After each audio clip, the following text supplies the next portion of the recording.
This week on Channel 8 News, we'll take a look at self-defense class, a walkout day, and roadwork on 71. Channel 8 News starts right now.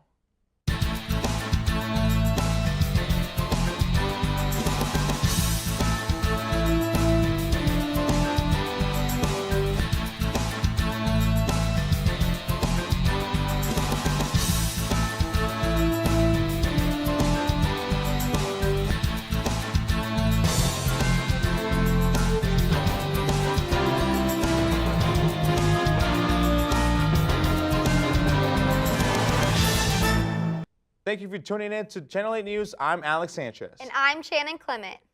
Molly Gardner had the opportunity to attend the walkout held on March 14th. Molly? On Wednesday, March 14th, students walked out of their classrooms at 10 a.m. in a nationwide demonstration to protest gun violence. This took place exactly 1 month after Nicholas Cruz opened fire in Marjorie Stoneman Douglas High School and killed 17 people in Parkland, Florida. President of Young Democrats for Northwest, Marissa Mallon, says this is an ongoing issue that should change. So really what we were doing today, it was to protest Congress's inaction, but also just to bring light to gun violence and to promote civic engagement amongst those that attended. We have this national conversation today that there are school-aged children in high school and middle school who see this issue and have grown up with mass gun violence in this country and are upset that nothing is being done. This has been happening for, almost 30 years now, and there's still hardly any action on the national level. So I hope it brings a national conversation, specifically in D.C. Northwest student Ashley Hendricks brought a sign to the protest and says this is an important issue to stand up for those who do not have a voice. It was important to stand up for our children and for our students everywhere, that they know that there are people who believe in safe schools and keeping them safe and working to make that happen. It may be somewhat of a mental health issue, but also an issue of how to cope with difficult situations, and instead of going to guns for the answer, but going to other people for help. And I think that might be a positive way for change as well. Regulation. I think that's the key. That's the answer, and that will help with just guns getting in the wrong hands and violence occurring.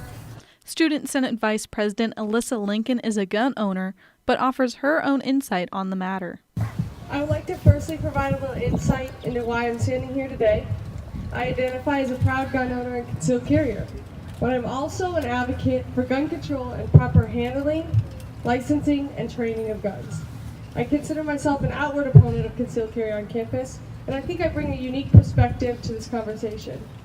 As someone who respects and enjoys the Second Amendment, I'll be the first one to tell you that this isn't what our founding fathers envisioned for us. An amazing man, Senator Tim Kaine, said it best: 10 rounds. That's the magazine limit allowed in Kentucky while hunting deer. Yet when we call for similar limits on assault weapons used in mass shootings, we're told it violates the Second Amendment. Why are we valuing deer lives more than human life? Mallon says the only way to make a change is to vote and to contact your legislators. Students our age, 18 to 24 years old, they have some of the lowest voter turnout in this country. And I don't know why that is, but I think we have strong opinions about this topic, and if we actually take the time to participate, and we can actually provide a strong voice and bring change. Most importantly, I want them to be encouraged to contact their state representatives and contact the people in Washington, D.C. who represent them. Ultimately, they work for us, and if we're not contacting them to tell them what we want them to do, then they're going to do what they want. And it's their job to follow our directive, not the other way around. The protest on the Northwest campus lasted 17 minutes to represent the 17 victims of the Parkland shooting. There is another walkout day planned for April 20th, the 19-year anniversary of the Columbine shooting, which killed 13 people. Reporting for Channel 8 News, I'm Molly Gardner. Thanks, Molly. When we come back, we'll take a look at your Northwest event report. Don't go away.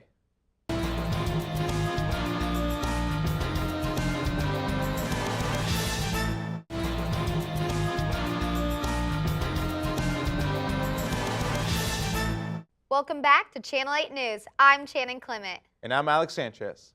On Monday, March 26th, beginning at 6 p.m. in the Charles Johnston Theater, Cassia Kai will participate in a panel discussion and gallery opening featuring performances of her sound stitching, an interdisciplinary multimedia project that transforms color from her hand-stitched images into music compositions. This performance is called Transformations, A Life in the Arts. The Northwest Saxophone Quartet, Northwest Jazz Combo, and pianist Dr. Juan Cho will perform compositions. The event is free and open to the public. On Tuesday, March 27th, starting at 7 p.m. in the Charles Johnston Theater, DJ Pierce, also known by his stage name Shangila Laquifa Wadley, will be visiting. Shangila is an American drag queen, comedian, dancer, business person, and reality TV personality by competing on RuPaul's Drag Race. Shangila also has been active in AIDS awareness shows and activism. Enjoy an evening of entertainment, awareness, and activism wrapped up in a comical and stylish presentation. Sponsored by the Student Activities Council and the Office of Diversity, Equity, and Inclusion. On Wednesday, March 28th, from 2:30 to 4 p.m. in the Library Lounge, Room 108, join students, faculty, and staff from across campus in an informal setting to actively engage and interact with each other in an international coffee hour. On Wednesday, March 28th, beginning at 6:30 p.m., join the International Student Organization in the Spring Food Festival in the Union Ballroom. This dinner will feature foods from around the world. Tickets are $5. In addition to preparing menu items that represent their native countries, student members present cultural dances and performances. On Thursday, March 29th at 9:30 a.m., 2 p.m., and 4 p.m. in the Union Ballroom, a career pathing presentation takes place. This presentation is called Working on a Team. What does that really mean? This session focuses on how we can better prepare ourselves to be contributors and function at a high level within team dynamics. Career pathing presentations are free for Northwest students and employees. On Thursday, March 29th from 5 to 7 p.m. at Taco John's, come out and support Psi Chi during Crunch for a Cost Night. Psi Chi is a National Honor Society of Psychology. 50% of your purchase will be donated to the Northwest chapter. On Friday, March 30th, from 8:30 to 10 a.m. in Dietrich Hall's main lounge, Education Expo 2.0 takes place. The previous Education Expo was canceled due to inclement weather, so come out on and learn about the opportunities you can have for your future careers. On Friday, March 30th, from 3 to 9:30 p.m. in the Union 3rd floor, the Society of Presidents, Scholars, and Honors College sponsors the annual Celebration of Quality. This is an interdisciplinary research symposium spotlighting exceptional students' work throughout campus. It is also open to all Missouri Academy, undergraduate, and graduate students at Northwest and includes work completed either this trimester or any time during the previous year. On Saturday, March 31st, starting at 6 p.m., Northwest Association of Black Employees hosted second annual scholarship banquet in the Ron Houston Center. The mission of ABE is to empower Black employees in a rural higher education institution to be successful in and outside the university and to provide support and encouragement for marginalized students. That's all we have for your Northwest Event Report. When we come back, we'll take a look at some more recent news and events. Stay tuned.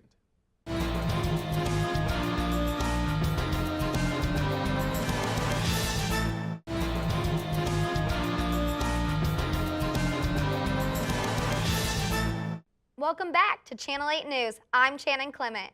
And I'm Alex Sanchez. Mitch Baumberg got the inside scoop on SAC's self-defense class. Mitch?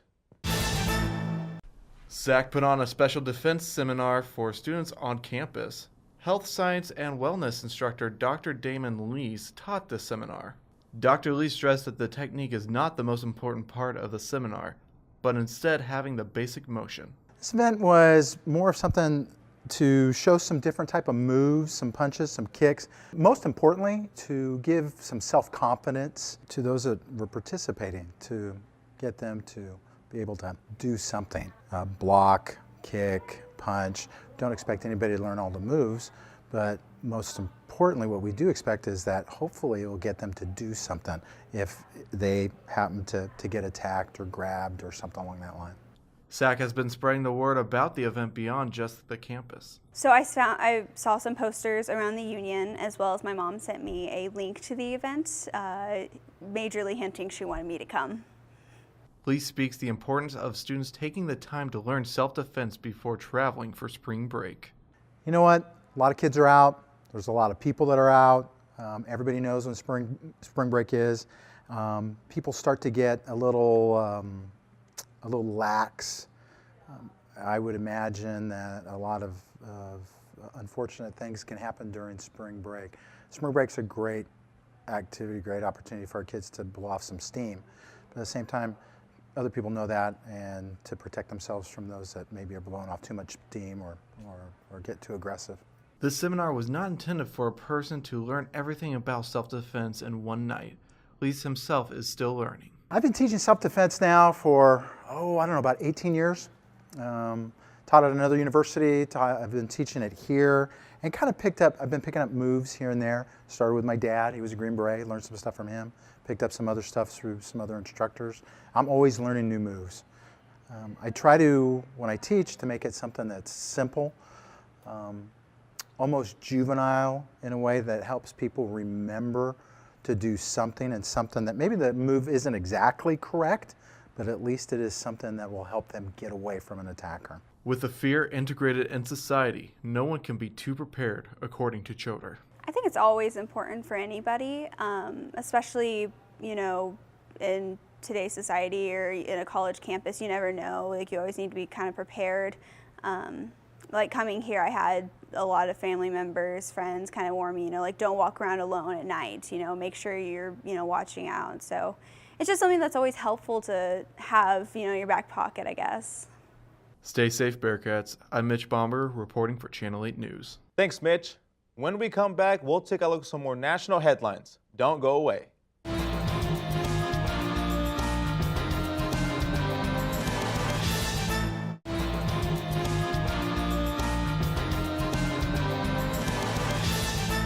Welcome back to Channel 8 News. I'm Shannon Clement.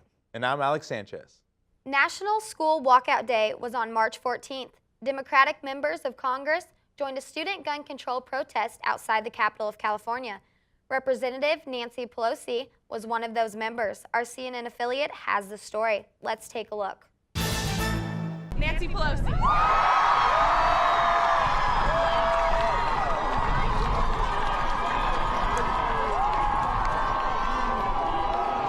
Good morning, DMV. Thank you, Brianna. Thank you, Brianna Leviton. And thank you to all of the Montgomery County students for your courage to stand up, speak up, and walk out. I'm proud to be here with Yana and Aaron Terrell. Aaron organized with Congressman Ted Deutsch of Florida, our leader on this issue, representing in Congress the students who have sacrificed so much, spoken so eloquently, commanded the attention of the nation. Aaron has helped organize the Congressional Solidarity Walkout that all of us are honored to be a part of. The Congressional Solidarity Walkout. We're all moved by your eloquence and your fearless insistence on action to prevent gun violence. Thank you for bringing your urgency to this fight, to the doorstep of America, the doorstep of the capital of the United States. Our Congressional Solidarity Walkout is here to say, enough is enough. Whether Orlando, San Bernardino, South Carolina, Las Vegas, Newtown, Sutherland Springs, Parkland, city streets, homes across the nation, there's been too much violence, too much heartbreak. The American people overwhelmingly support common sense action to prevent the tragedy of gun violence. 97% of Americans support strengthening background checks, including 97% of gun owners. What more do they need to hear? There is a bipartisan path in Congress. We need a vote now. We need a vote now. We need a vote now. And so, I want to say to all of you, You are creating with this walkout today and your ongoing challenge to all of us, to the conscience of America. You are creating a drumbeat across America, a drumbeat that will echo until we get the job done. I say to my colleagues on both sides of the aisle, no one's political survival is more important than the survival of our children. Let's get the job done. We need the help of young people like you. Thank you for your eloquence, for your courage, for your presence, and for your insistence that enough is enough. We want a vote now. And now it is my privilege to introduce Matt Post, Student Board President, Montgomery County Public Schools. Matt Post. Thank you all. Thank you all very much. Fitbit's latest trackers intend to lure more casual fitness fans and even kids. The company announced 2 new products, a Fitbit Versa, which is a smartwatch that is strikingly similar to Apple Watch. They also released a Fitbit Ace, which is the first Fitbit tracker for kids. The Versa hopes to focus more on health and fitness with a lower price point than Apple Watch. The Fitbit Ace is $100, designed for kids ages 8 and older. It tracks sleep, steps, and physical activity. The battery can last up to 5 days. Keep an eye out for these new watches in the future. Samsung's new smart TV lineup blends in with its surroundings like a chameleon. The South Korean tech giant announced its 2018 lineup of QLED TVs. And the standout feature is what Samsung calls ambient mode, which mimics the colors and patterns of the walls around it. The intent of the TV is to match interior decor, rather than looking like an eyesore on the wall when you're not watching it. Like regular TV, it can also play music, show the time, weather, and news headlines. Donald Trump traveled to California to look at border wall prototypes.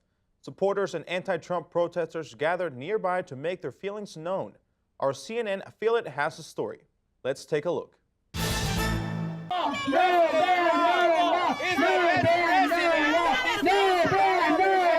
Protesters against President Trump shouted down a lone supporter at the San Ysidro border crossing before Mr. Trump's morning tour of the border wall prototypes. This is totally unfair that all these illegal alien immigrants, advocates, they're just making all this noise and accusing President of being a racist, which is untrue.